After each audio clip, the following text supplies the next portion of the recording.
মুগা কাপোৰ হ'বই লাগিব ঘৰতে বোৱা কপাহী উঠা কাপোৰ এযোৰ পিন্ধিলেও আমি আপোনাক নম্বৰ দিম মাত্ৰ আপোনাৰ প্ৰতিভাখিনি আগবাঢ়ি অহাটো আমি বিচাৰোঁ তাকে যদি বোলে মুগাহে নহ'ল আমুকহে নহ'ল তামুকহে নহ'ল ভচুকহে নহ'ল গাই থাকে ৩০,০০০ টকীয়া মুগা কাপোৰযোৰ লৈ এই বাৰী দুখনি ঘৰৰ নাচনীজনী প্ৰতিভা থাকিলেও ওলাই আহিব নোৱাৰিব অকল বিহু গৈ ধনী শ্ৰেণীৰ মাজতহে থাকিব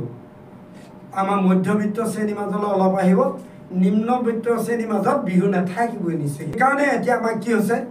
হুঁচৰি যোৱা যদি কাৰোবাৰ ঘৰত ক'ৰবাত গাবলৈ যায় ধনী ঘৰলৈহে যায় ওচৰতে থকা বাৰী দুখনি ঘৰত বিহু দেখিবলৈ নাপায় সেই তাতে চাবগৈ লাগিব সেই ঢুকি ঢুকি এই অৱস্থাবোৰ হোৱাৰ কাৰণে আসাম ফক ডেন্স টেলেণ্টে এইটো এটা সুবিধা দিছে আমাৰ প্ৰতিভাৱান শিল্পীসকলক ওলাই অহা এটা কৌশল দিছে এজনী নাচনী নচোৱাবলৈ ৭টা ঢুলীয়াক লৈ ফুৰাটো কমটি কথা নহয় তাত যথেষ্ট খৰচ আছে সেই খৰচখিনি বহন কৰিব নোৱাৰা দুখত প্ৰতিভা থকা স্বত্বেও সেইটো আমাৰ ম্লান পৰি গৈছে আজি আসাম ফক ডেন্স টেলেণ্টে এই সুবিধাটো কৰি দিছে যাতে তেওঁ প্ৰতিভাখিনি আগলৈ আহক